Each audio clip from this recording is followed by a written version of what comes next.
SpeedTour returned to the Indianapolis Motor Speedway featuring SVRA and hundreds of vintage race cars.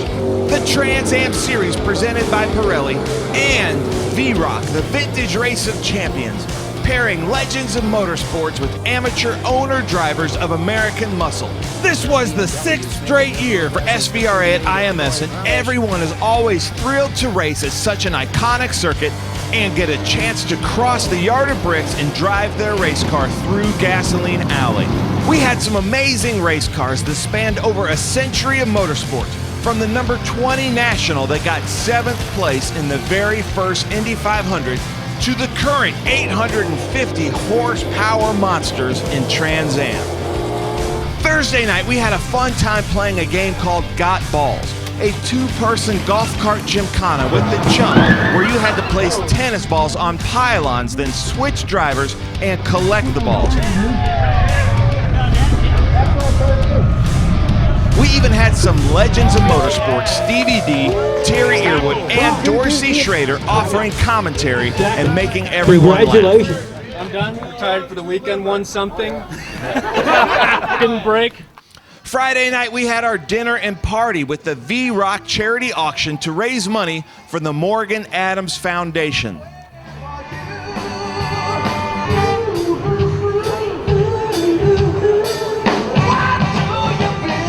Our featured group at this event was Formula Ford. This is the 50-year anniversary of Formula Ford racing in America, and we had over 70 Formula Fords here, including the very first Formula Ford to win in America, the 1967 Lotus 51 driven by Roland Johnson. We hosted a fan walk Sunday for the Fords and had to split them into two featured race groups.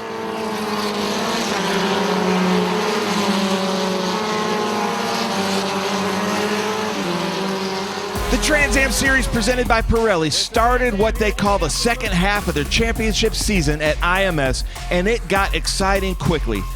Adam Andretti returned to Trans Am after a 2-year hiatus and was able to bring his ECC Motorsport Corvette to 3rd place. Ernie Francis Jr. came in 2nd to current TA points leader Chris Dyson, who has been on a charge lately.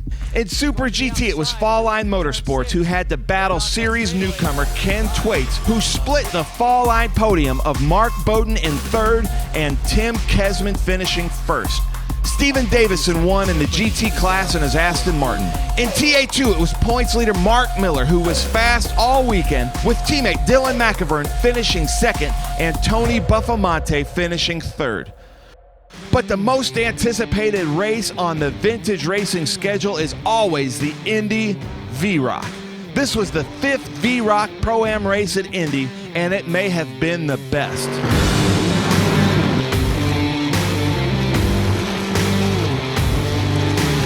Willie T. Ribbs and Boris Said came away the big winners in the Vintage Race of Champions presented by Chapard Watch.